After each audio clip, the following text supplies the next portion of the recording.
Bonjour à toutes, je suis ravie de vous accueillir pour cette entrevue. Je suis Nathalie Simon-Ségura et parce que je suis cette femme qui vit depuis des années des épreuves de la vie et qu'il m'a fallu avancer coûte que coûte, eh bien, je n'y serais pas arrivée seule. À chaque étape difficile, j'ai été accompagnée par des thérapeutes, des coachs et une multitude de professionnels. J'ai compris et appris en chemin de mon propre parcours et développement personnel pour transformer ma vie en me libérant de ces choses qui semblent nous clouer au sol. Croyances limitantes, traumas, héritage familial. Aujourd'hui, je peux témoigner qu'en se faisant guider, on peut dépasser chaque épreuve et vivre dans la joie. De ce constat, j'ai décidé de me former pour devenir coach expert féminin et accompagner avec mes connaissances et mon expérience toutes les femmes qui souhaitent gagner du temps pour aller à l'essentiel, leur bonheur. C'est parce que la libération des émotions, la relation au corps et la féminité sont devenues pour moi comme une passion et un mode de vie depuis très longtemps que j'ai créé la méthode Nature et Équilibre afin de guider mes clientes à se libérer et ainsi obtenir une vie plus vibrante et authentique. J'ai décidé d'organiser cette interview pendant laquelle une experte, qui je l'espère vous transmettra le boost et l'énergie dont vous avez peut-être besoin aujourd'hui. Donc voici mon invité du jour, c'est Mélissa Nittenberg. Bonjour Mélissa, comment vas-tu? Bonjour Nathalie, merci. Je suis vraiment honorée et ravie de pouvoir partager ce moment avec toi dans ta communauté aussi et d'apporter la petite pierre un petit peu à l'édifice. Donc je suis ravie, puis je suis hyper touchée par ce dont tu viens de partager dans ton combat, dans ta mission aussi vis-à-vis des femmes, parce que c'est quelque chose que je trouve hyper important. C'est un mouvement aussi qui commence à se mettre en place aussi des femmes. On se dit, mais non, les droits des femmes sont acquis depuis hyper longtemps. Mais je pense qu'il y a quelque chose de vraiment d'une grande profondeur qui est en train de se mettre en place en ce moment. Donc, je suis ravie d'être là et de pouvoir partager aujourd'hui. Merci, je suis très heureuse moi aussi de t'accueillir parce que ce que tu vas nous partager peut éclairer les femmes qui nous écoutent.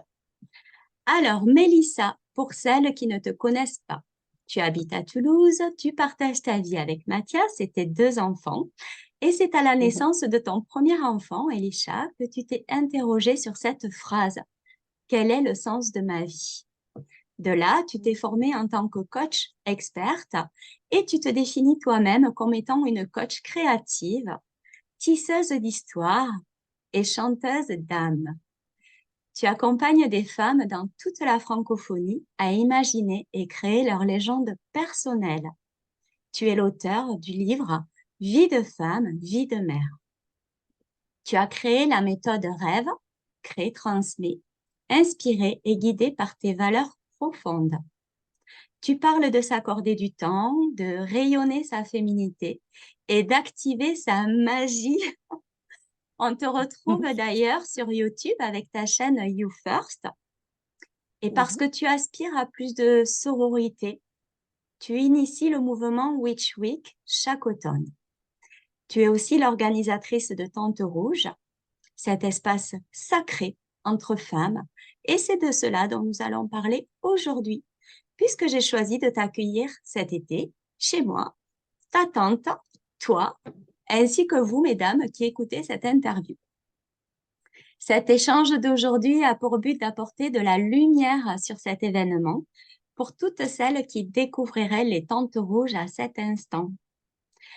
Parce que j'ai moi-même participé il y a quelques années à une loge de la Lune de 3 jours et que j'y ai trouvé d'incroyables ressources qui m'ont permis de me découvrir encore plus, moi et mon histoire. J'ai souhaité offrir l'opportunité à certaines d'entre vous de pouvoir expérimenter cela. Et c'est à Mélissa que j'ai confié ce projet. Voilà, le cadre est posé. Maintenant, je te laisse la parole, Mélissa. Merci beaucoup. Alors, c'est vrai que très souvent, quand Merci pour cette belle présentation. C'est toujours touchant en fait de voir aussi ce que les autres aussi vont renvoyer de nous, ce qu'ils vont capter, ce qu'ils vont partager. Et je suis hyper touchée parce que je trouve que dans ta présentation, ça a bien montré aussi un petit peu que j'ai plusieurs facettes. Il y en a une qui est comme toi, qui est toujours hyper allumée. J'ai dit comme un sapin de Noël parce que c'est vraiment quelque chose qui est important pour moi. C'est la notion de contribution aux femmes.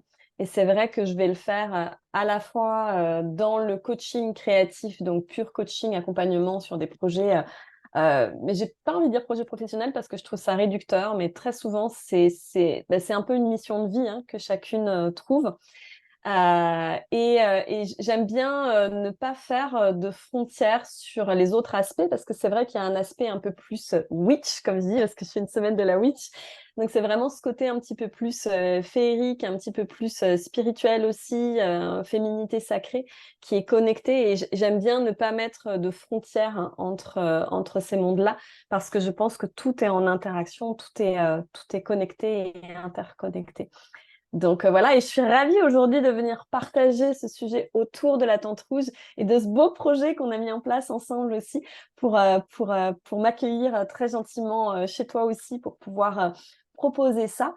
Et je suis ravie parce que moi, il y a très longtemps, tu as parlé justement de l'accouchement de mon premier fils. Je pense que cet espace-là, j'en aurais eu besoin à ce moment-là et que c'est pas quelque chose que j'ai eu et je l'ai découvert. J'ai découvert ça, le fait de la tente rouge. Je pense que la première fois où j'en ai entendu parler, c'était une Québécoise, figure-toi. Et c'était rigolo parce que elle l'avait pas nommé tente rouge, mais elle avait dit c'est un espace rouge. Et elle dit, vous avez pas ça, vous, en France? J'ai dit, comment ça? Elle dit, ben, un espace où en fait on se retrouve en tant que femme et puis on peut, euh, on peut parler librement, en fait, sans professionnel et tout ça. Parce que là, je l'avais rencontré dans un espace où c'était un café des parents. Et moi, je venais de vivre un moment un peu traumatique, un accouchement un peu traumatique. Et quand je l'ai entendu, ça a fait un au niveau de mon cœur et j'ai compris que quelque chose que j'arrivais pas à comprendre parce que j'avais fait beaucoup d'accompagnement thérapeutique et je me rendais compte que c'était pas tant un accompagnement thérapeutique dont j'avais besoin et c'était vraiment cette proximité avec les femmes. Et voilà. Et ce jour-là, pour moi, ça a été déjà une première petite graine qui a été plantée à ce moment-là, de me rendre compte que waouh, c'était un espace comme ça.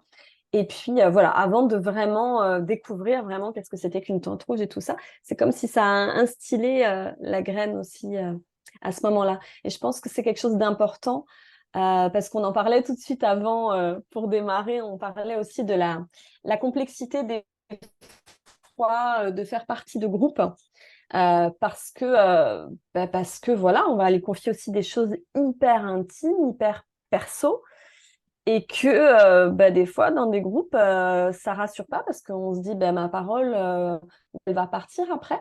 Est-ce qu'elle va être répétée, déformée, tout ça? Je pense qu'il y a un passif aussi par rapport à ça.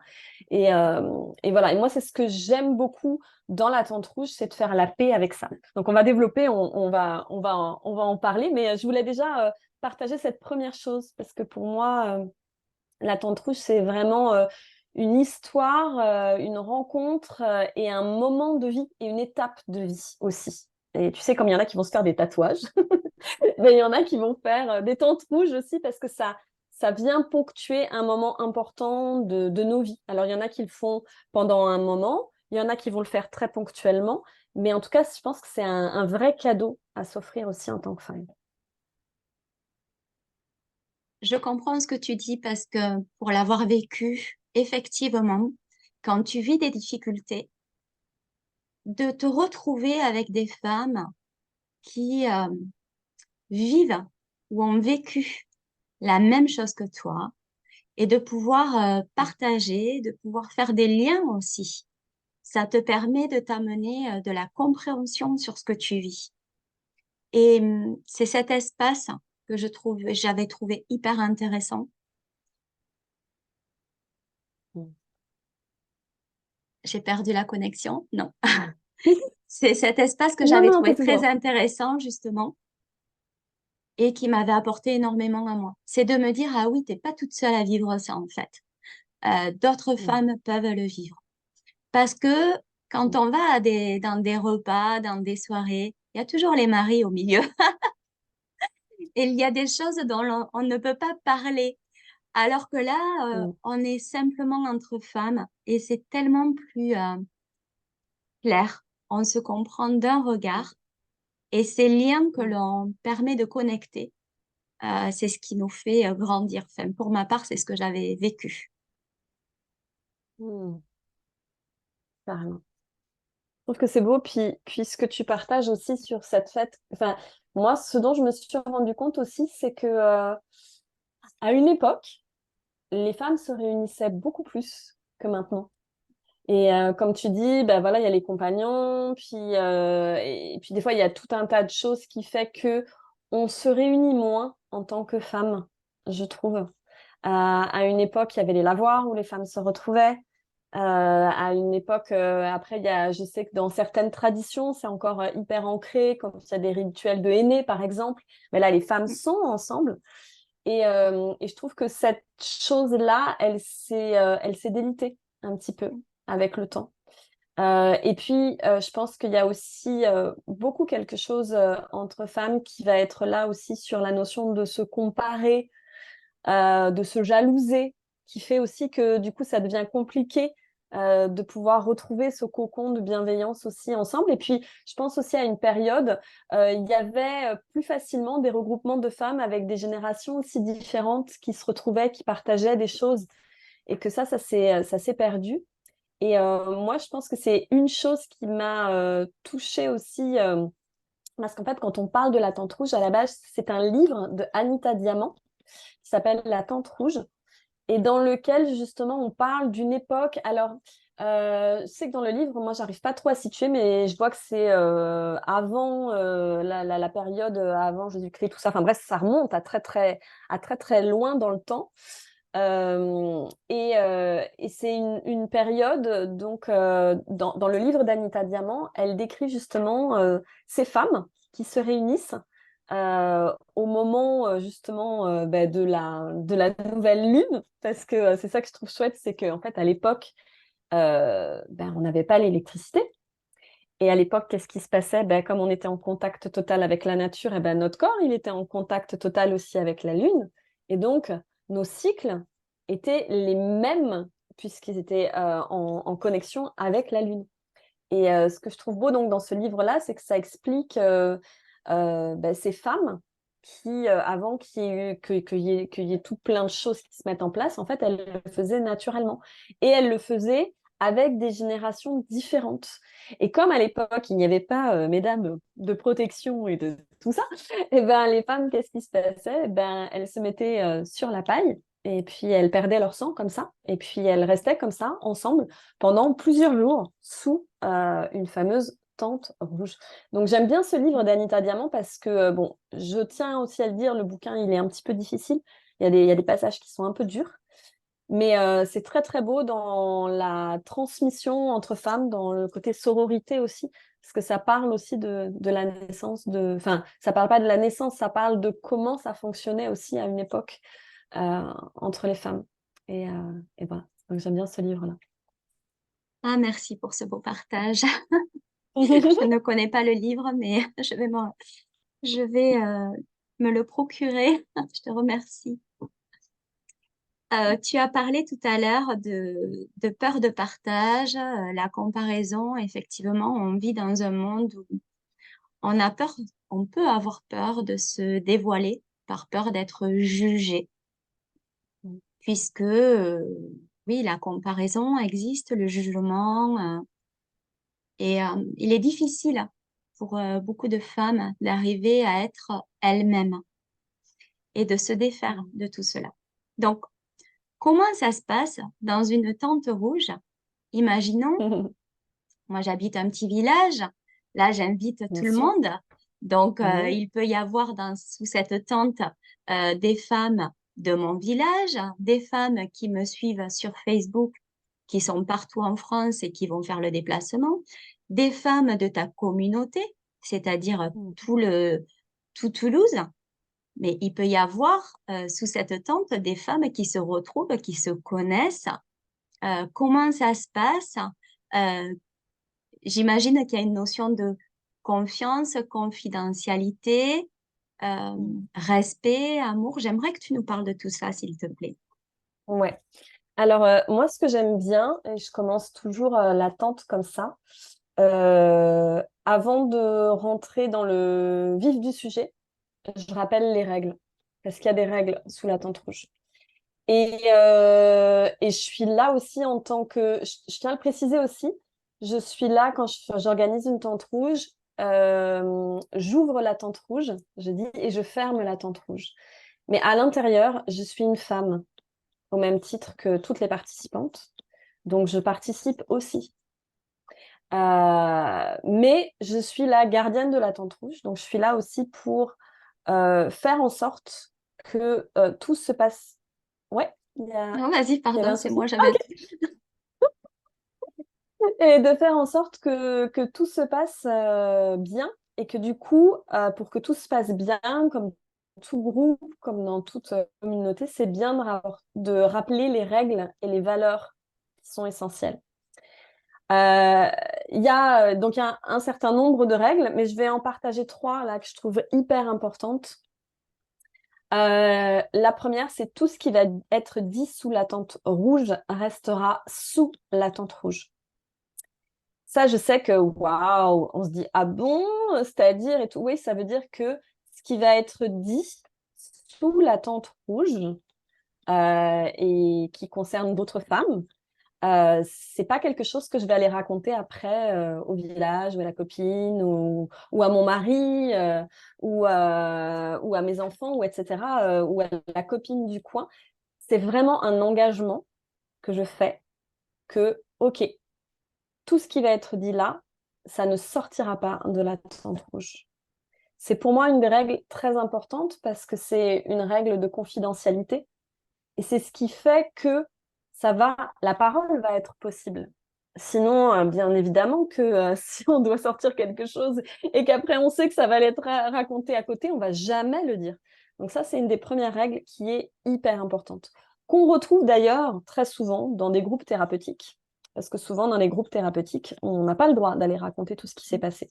Donc ça, c'est une des premières règles qui est hyper importante. Et je sais que parfois, ah, ça coûte parce que l'histoire de la personne m'a inspiré. Ben oui, mais ça va rester dans la tente rouge. Donc ça, c'est une des premières règles que je trouve importante. Une autre règle qui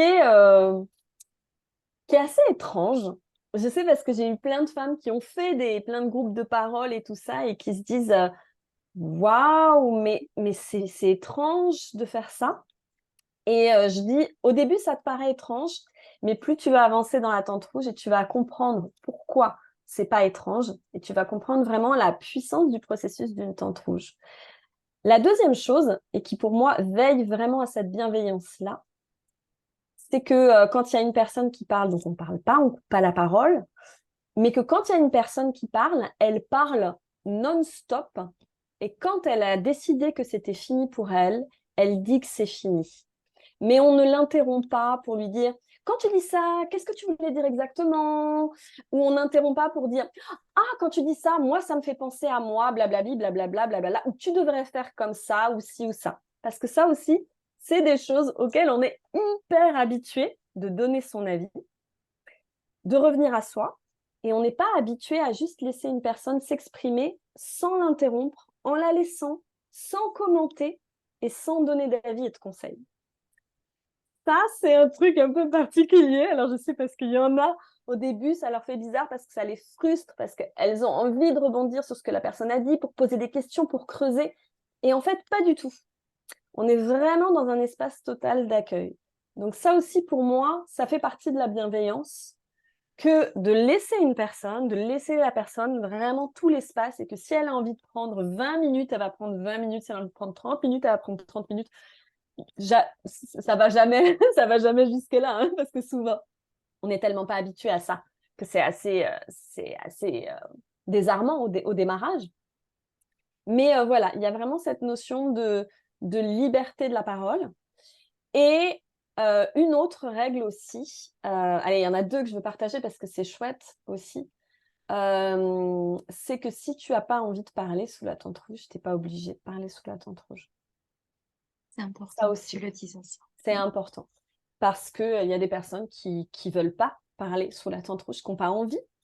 Alors moi, je vais, en tant que gardienne de la tente rouge, je vais vérifier vers la fin si vraiment il y a une personne qui n'a pas pris la parole pendant tout. Je vais juste vérifier en disant, c'est OK pour toi? Voilà, tu n'as pas pris la parole, juste je veux vérifier, c'est OK, parce que là, il va rester tant de temps. Est-ce que c'est OK? Et des fois, il y a des personnes qui ont besoin que j'ouvre ça pour leur permettre de déposer, parce qu'à ce moment-là, c'est important, mais qu'elles ne pouvaient pas le faire avant. Donc voilà, mais si on ne veut pas parler sous la tente rouge, on peut ne pas parler sous la tente rouge. Tout comme il y a une chose aussi rigolote qu'on me disait, c'est que ah, mais on est obligé de confier des gros trucs très douloureux et tout sous la tente rouge. Donc là aussi, si tu as envie de partager, parce que ça fait du sens pour toi, tu le fais. Si tu as envie de partager un truc hyper fun de ta féminité, c'est OK aussi. C'est pas parce que c'est une tente rouge que je vais devoir dire un truc super dur et tout. Voilà. Donc ça aussi, c'est des a priori aussi que je voudrais effacer. Et puis, il y a une dernière chose aussi que je trouvais hyper importante. C'est cette notion aussi. Des fois, il y a des choses qui vont être dites sous la tente rouge qui vont peut-être te choquer. Ou te dire oh bah dis donc, je sais pas, je vais dire n'importe quoi, une maman qui va dire tout à coup que finalement la maternité, c'est pas OK pour elle, qu'elle supporte pas ses enfants, qu'elle a juste envie de les étrangler. Et puis toi, tu es là, tu fais bah enfin, on peut pas dire ça de ses enfants et tout ça. Donc là, ça va aussi demander d'avoir cette capacité de pouvoir accueillir la parole dans tout ce qui va être dit. Et oui, il y a peut-être des choses qui vont frotter avec tes convictions. Et oui, peut-être il y a des choses, ça va pas être ton point de vue, ta façon de voir les choses, ou ton expérience aussi d'une même chose. Et c'est OK. Et ça aussi, ça fait partie pour moi de la bienveillance, c'est ben, d'accepter ce qui va être dit sans aucun jugement. D'accepter ce qui va être dit, voilà. Ben, OK, c'est comme ça. Donc, je préviens aussi toujours parce que voilà, parce que des fois, on va pas oser parler de quelque chose parce que, comme tu disais, hein, on va avoir peur du jugement de l'autre. On va se dire, ben, qu'est-ce qu'il va dire de moi et tout ça. Donc ça aussi, ça fait partie des règles. Quoi qu'il va être dit, c'est OK. Et je l'accepte, sans jugement. Donc, ça implique aussi une autre chose, bien évidemment, ça fait partie aussi d'une autre règle, mais je trouve c'est important de le redire. On n'est pas sous la tente rouge pour faire, excuse-moi, je vais être juste vulgaire, mais dire ce mot-là, on n'est pas sous la tente rouge pour faire radio langue de pute. Ça veut dire quoi? Ça veut dire quoi? Ça veut dire, on n'est pas sous la tente rouge pour faire ces règlements de compte à OK Choral et dire c'est un gros bip, elle c'est une bip. Enfin voilà. Alors, c'est pas du tout l'espace de ça. Sous une tente rouge, on peut parler d'une difficulté qu'on a rencontrée avec quelqu'un, mais on va toujours parler de son ressenti à soi, de sa perception à soi. Et ça, c'est important parce que aussi, pour pas basculer dans le côté regroupement de femmes pour aller dire du mal des autres, on n'est pas du tout là-dessus. Voilà. On peut complètement exprimer que, ben voilà, on rencontre une difficulté avec, voilà, avec une personne dans sa vie de couple et que c'est pas simple parce que qu'est-ce que ça fait à l'intérieur? C'est-à-dire qu'on va parler de ses émotions, de son ressenti. Et une dernière, ben voilà, j'avais dit que j'en partagerais que quelques-unes, mais je trouve ça important aussi. On va toujours parler au jeu. On va éviter de dire nous ou on. Parce que c'est rigolo, il y a une amie dernièrement avec qui on partageait sur un exercice, et puis elle mettait ça, puis je dis, tiens, essaye, mais en mettant je plutôt que on, plutôt que nous. C'est-à-dire que tu prends la responsabilité de ta parole aussi sur ton ressenti, sur ce qui se passe pour toi. Et c'est ça, en fait, de assez magique qui se passe sous une tente rouge. C'est qu'au début, on ne peut pas parler, tout ça. Puis, il y a la parole, comme tu disais, d'une personne qui va faire écho à nous, soit parce que ça nous renvoie quelque chose, soit ça nous fait réagir. Et surtout, ce qui est fort, c'est que pour la première fois, on prend la responsabilité de dire « je ». on prend la responsabilité de sa propre parole et on fait quelque chose qu'on n'a pas du tout l'habitude de faire, parce que très souvent, en tant que femme, on va vouloir aider l'autre, on va donner des conseils, l'avis de l'autre. Et là, en fait, pendant ce temps, c'est juste soi avec soi. Et c'est ça qui est beau de s'offrir ce cadeau-là, de l'espace d'un instant, de se dire, tiens, tiens, comment toi tu vas, Nathalie? Comment je me sens en tant que femme? Moi, Mélissa, tiens, avec quoi j'arrive là? Peut-être, tiens, j'ai une boule au ventre, je sais pas pourquoi, bah tiens, j'ai juste envie de le partager que j'ai une boule au ventre et je sais pas pourquoi, et voilà. Donc, on va vraiment se reconnecter au jeu et au moment présent. Pour pas partir dans plein de trucs, on revient là. Et vous allez voir, vous allez vous dire, ouais, mais alors j'aurais rien à dire et tout. Vous allez voir, laissez la magie de la tente rouge opérer parce qu'il y a vraiment des choses belles. Donc voilà, donc toutes ces règles-là, je les rappelle au démarrage de la tente pour que ce soit OK et que c'est vraiment un engagement que chacune prend. C'est une expérience, prenez-le comme une expérience, le prenez pas comme quelque chose d'hyper sérieux, hyper dur et tout. C'est une expérience et c'est chouette les expériences, ça permet d'explorer des choses. Peut-être que vous allez vous dire, waouh, j'adore la tente rouge, waouh, bah c'était une sacrée expérience que j'ai vécue. J'ai pas envie de la refaire tout de suite, mais tiens, bah, ça m'a appris ça. Tiens, ça m'a appris ça. Tiens, j'ai observé que bah, y a des temps de silence aussi sous la tente rouge et que ça met mal à l'aise. Au contraire, j'adore le silence. Ça m'a fait du bien d'avoir des vrais temps de silence sous cette tente rouge. Donc voilà, c'est un peu tout ça qu'on va vivre, une véritable expérimentation. Et avec les règles, je trouve que c'est important parce qu'avec ces règles-là, ça va fixer un cadre, une sécurité, un cocon particulier qui est hyper important et qui fait que, comme tu l'as dit, même si on habite le même village, la même commune, que c'est notre voisine, eh bien, on va ouvrir un espace qui va être vraiment de sécurité et de confidentialité. Merci Mélissa, je pense que tu as posé vraiment, oui, le cadre, je pense que tout le monde a compris cette notion de sécurité, je pense qu'elle est hyper importante, se sentir dans une bulle, dans un espace sécur, la confidentialité et, euh, et l'échange. Et ces moments de silence, moi, ça me parle beaucoup parce que comme je l'ai déjà vécu, effectivement, je me souviens que les silences qu'on peut imaginer à l'avance comme étant quelque chose de lourd et pesant, euh, là, sont nécessaires dans des cas comme ça. Euh, après avoir donné la parole à certaines femmes, est-ce qu'elles peuvent échanger? On peut avoir besoin de silence pour intégrer tout ce qui vient d'être dit. Et le respect vis-à-vis de ça, je le trouve très important et à la fois, voilà, j'ai toujours trouvé que c'était respecté en fait, parce que justement les règles sont énoncées à l'avance. Alors, quels sont les sujets? Qui choisit les sujets? Est-ce que c'est énoncé à l'avance? Est-ce que c'est Mm, la surprise? Comment mm. ça se passe? Est-ce qu'on tire au sort? Carrément, je vais rebondir sur les sujets, mais je veux rebondir parce que je trouve ça hyper beau ce que tu viens de dire sur le silence. Et personnellement, je sais que j'ai vécu des moments de silence avec des choses qui se disaient et qui se racontaient par le silence. Et j'ai vu des choses absolument magnifiques de solidarité et d'entraide entre femmes. Et une main qui se pose, un mouchoir qui est partagé, juste rien, mais juste en fait qu'on est là pour la personne, dans le silence, qui peut-être vit son émotion. Et c'est d'une puissance. Et là, pour moi, on va vraiment toucher au cœur de l'empathie par ce silence-là et cette présence, cette qualité de présence. Donc, merci de le rappeler, parce que je sais qu'il y a plein de personnes qui vont nous écouter, qui vont flipper en se disant «Ah, le silence!» Et voilà, donc c'est hyper important. C'est hyper important de voilà, de le prendre pas dans le mot, de voir ce joyau en fait du silence. Donc, merci pour avoir partagé ça, c'était hyper précieux. Et donc, est-ce qu'il y a un thème?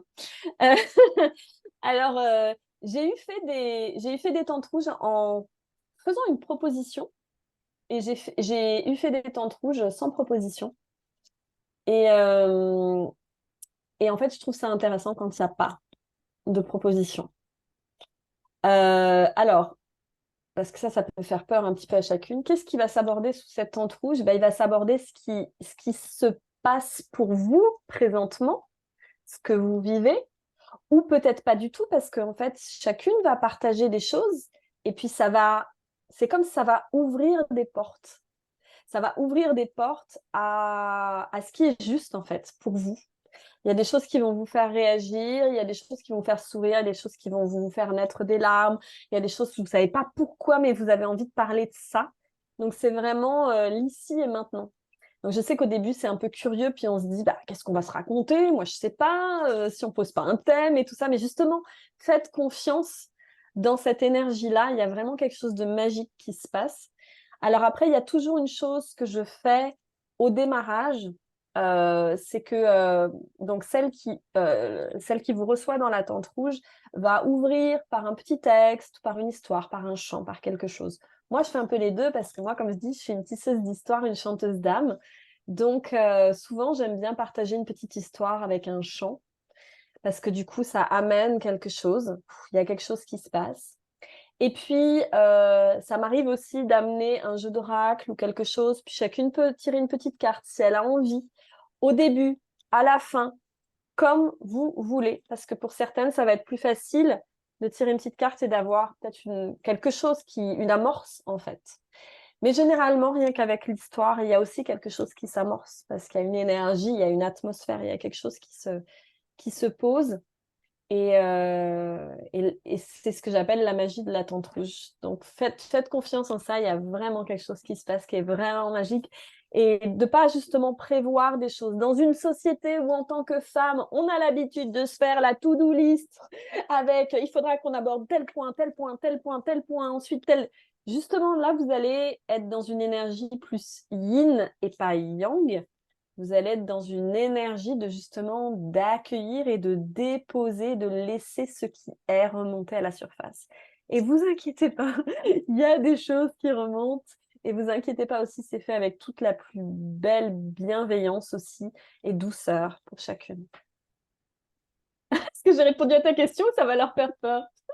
Oui, alors Mélissa, on se connaît dans la vie personnelle avant Mm, de se connaître en professionnel. On se connaît en dehors. mm, Et il n'y a pas très longtemps, je t'ai rencontré dans le domaine du travail. Et cette phrase, tisseuse d'histoire, a pris tout son sens. mm. Euh, quand je t'ai vu dans ton, justement, ton environnement professionnel, je me suis laissée embarquer par ta voix, par ton énergie, par ton histoire. Et c'est là où j'ai vu la puissance de tout ce que tu pouvais apporter. Et justement, sur ce côté yin, et où je me suis dit, waouh! Et c'est pour ça que j'ai si hâte Mm, de faire cette tente rouge mm, avec toi parce que je connais ton potentiel et je sais que ça va être extraordinaire. mm, mm. Et ça aussi, c'est une chose, merci, ça me touche beaucoup. C'est, je le vois vraiment, prenez-le comme un voyage. Prenez-le comme un voyage parce que c'est un voyage et un cadeau. Parce que vous allez voir en plus qu'il y a un truc particulier, je pense qu'on va en parler aussi un petit peu pourquoi la tente rouge et tout ça et machin. Mais prenez-le vraiment comme un voyage et c'est vrai que à l'intérieur de ça, je vais tisser en conscience aussi et souvent on me pose la question. Alors des fois, c'est des choses que j'ai prévues, puis des fois, c'est des choses que j'ai pas prévues aussi parce que je me laisse complètement traverser par ce qui vient. Et c'est vraiment un voyage. Et je tiens à le dire, on a un temps avant, on a un temps pendant, on a un temps après aussi. Ça aussi, je tiens à le dire parce que il peut arriver qu'il y ait des choses qui soient fortes, qui remontent. Je ne laisse repartir personne avec son paquet dans sa main comme ça. Voilà. Donc il y a toujours un temps aussi de régulation que je fais et à la fin et au sortir de l'attente.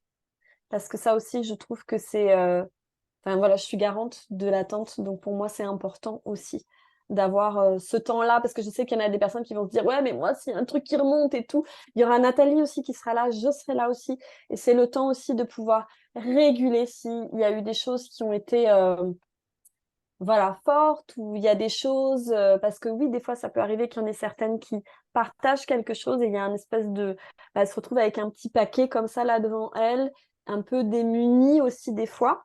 Vous inquiétez pas, il y a le temps aussi de réguler après. Ça, je trouve que c'est aussi, hyper important de le dire aussi pour, rassurer aussi chacune par rapport à ça. C'est vrai. Est-ce qu'il y a d'autres questions auxquelles on pourrait répondre avant Mmh. de clôturer cette entrevue? Beh, moi, il y a une Est-ce que j'ai oublié quelque chose, Mélissa? Heu, non, non, non, c'est super, c'était super. Puis encore une fois, moi, j'ai toujours l'habitude de me dire que tout est toujours parfait, donc ce qui a été dit et ce qui était juste, au à ce moment-là. Je voulais juste partager, pourquoi cette tente rouge? Pourquoi? Parce que Oui. des fois, comme tu as dit, bah, il y a des moon lodge, il y a des cercles de femmes, il y a des femmes aussi qui viennent me voir et qui me disent: «Bah, non, moi, je fais déjà des cercles de parole entre femmes», donc voilà.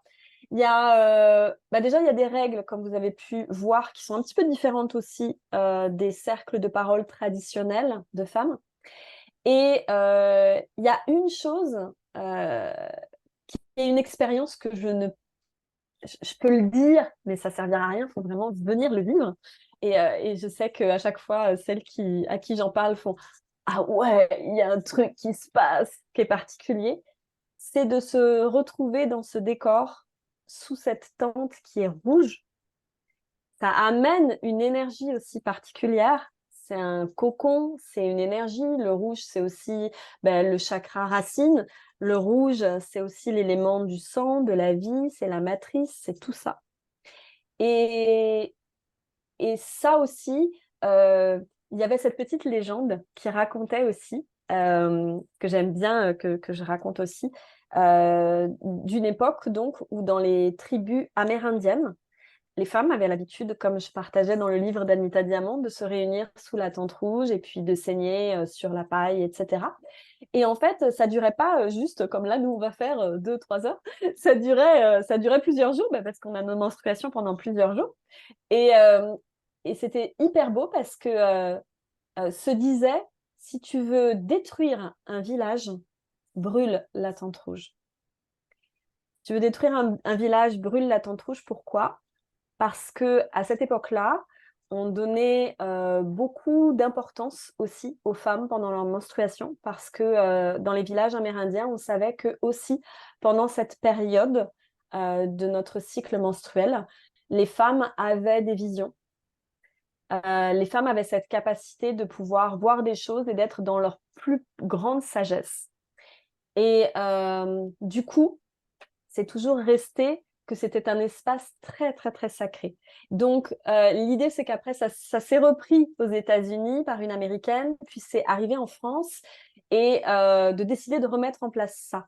Alors maintenant, c'est vrai qu'on va pas forcément avoir des tentes rouges et toutes menstruer pendant la tente rouge. C'est un peu compliqué, hein, des fois.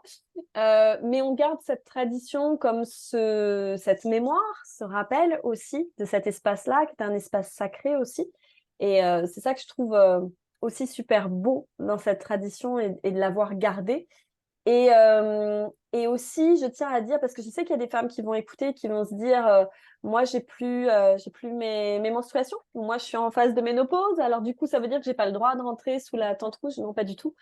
Souvent je dis: «Ben, en fait, on continue à menstruer aussi, plus dans notre corps, mais en lien aussi avec la lune, avec les mouvements de la lune et donc bien évidemment que, mesdames, même si vous êtes en phase de ménopause, vous êtes les bienvenues sous la tente rouge».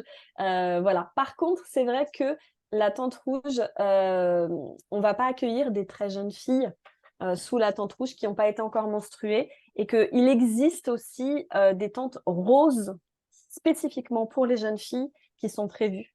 Donc voilà, je tiens à le dire. Mais j'ai eu, tu sais Nathalie, j'ai eu quand même le cas parce que ça m'est arrivé une fois, j'ai eu le cas d'une maman avec sa fille et je me suis dit: «Oh là là, ça va être compliqué de vivre une tente rouge, mère-fille», enfin voilà Donc, j'ai prévenu et on m'a dit: «C'est complètement OK» et après le retour était, très positif aussi, à ce moment-là, de cette fille, de cette maman, d'avoir vécu ce moment-là, en fait. Donc, c'est aussi quelque chose qui est possible.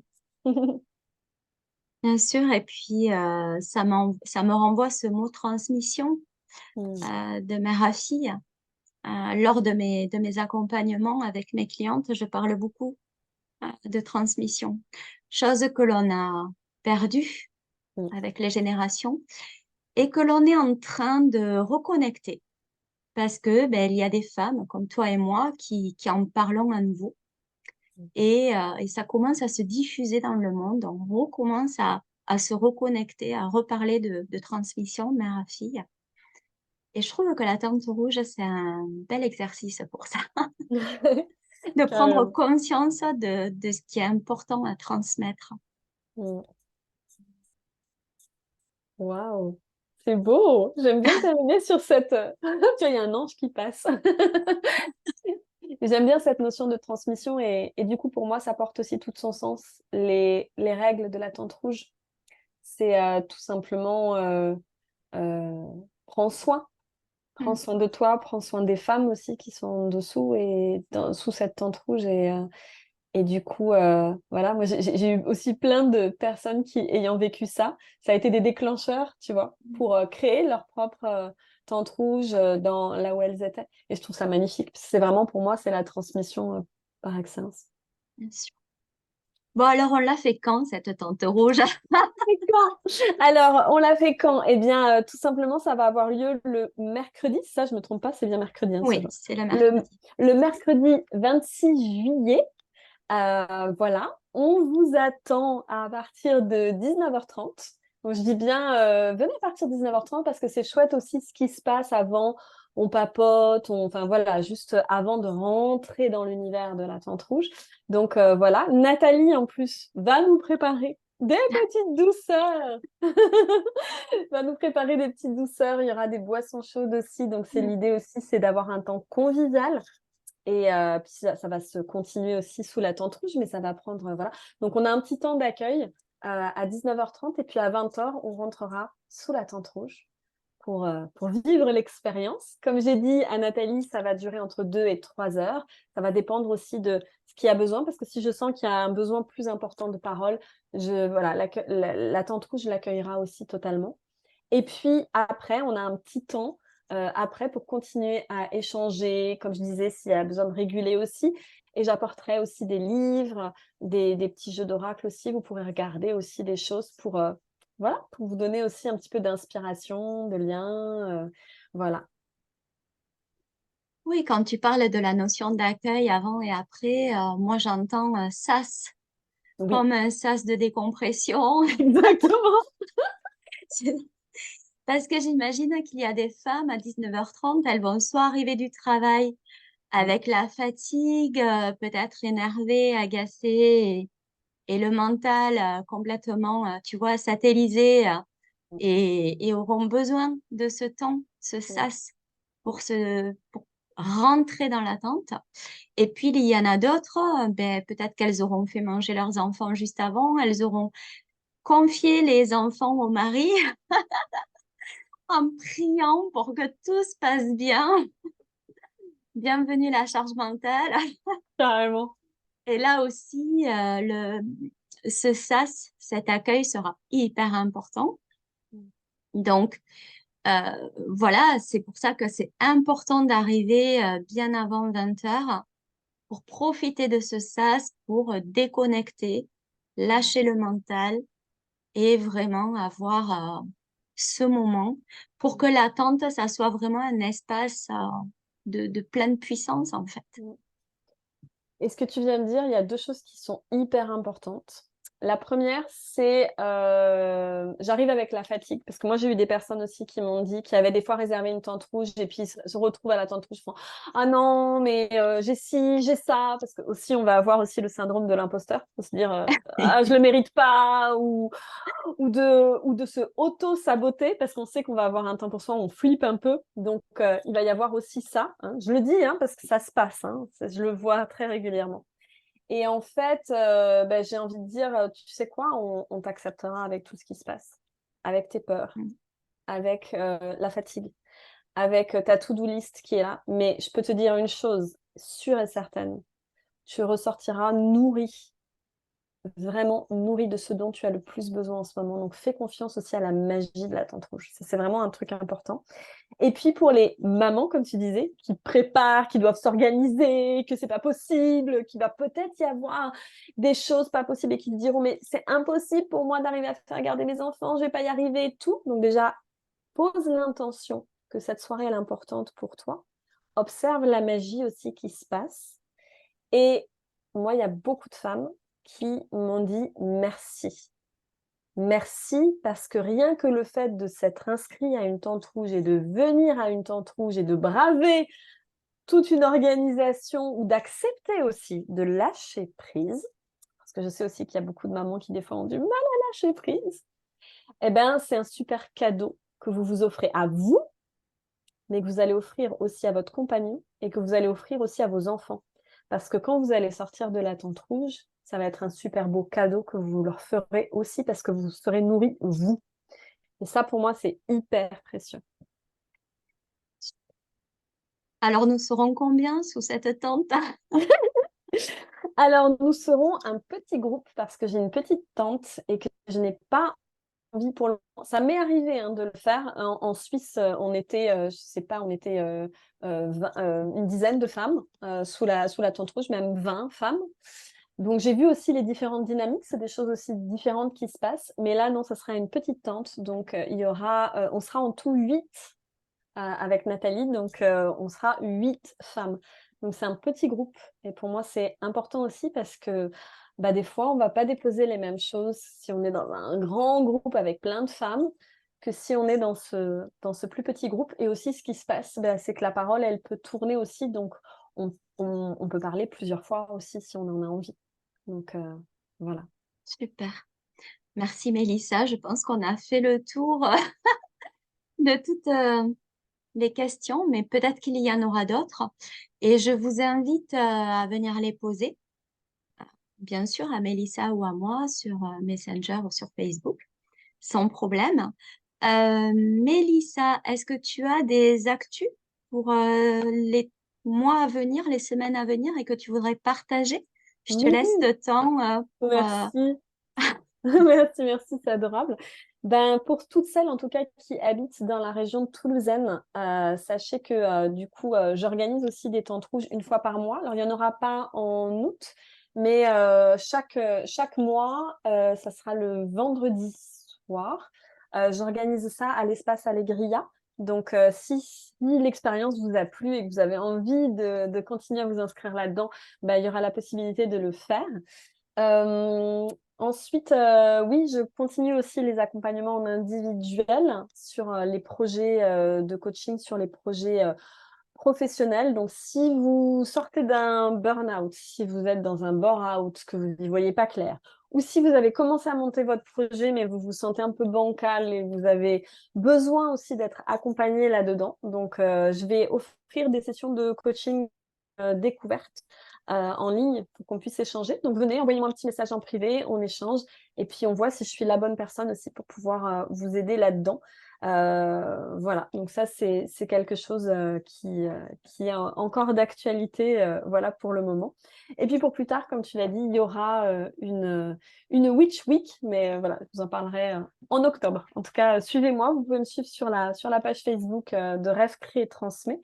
Il y a une chaîne YouTube Rêve, Crée et Transmet aussi, puis je suis aussi sur Instagram, donc c'est toujours pareil, Rêve, Crée et Transmet avec un S. Super. Merci Mélissa pour tout ça. Et j'ai hâte d'être au 26. On ouvre les inscriptions dès aujourd'hui.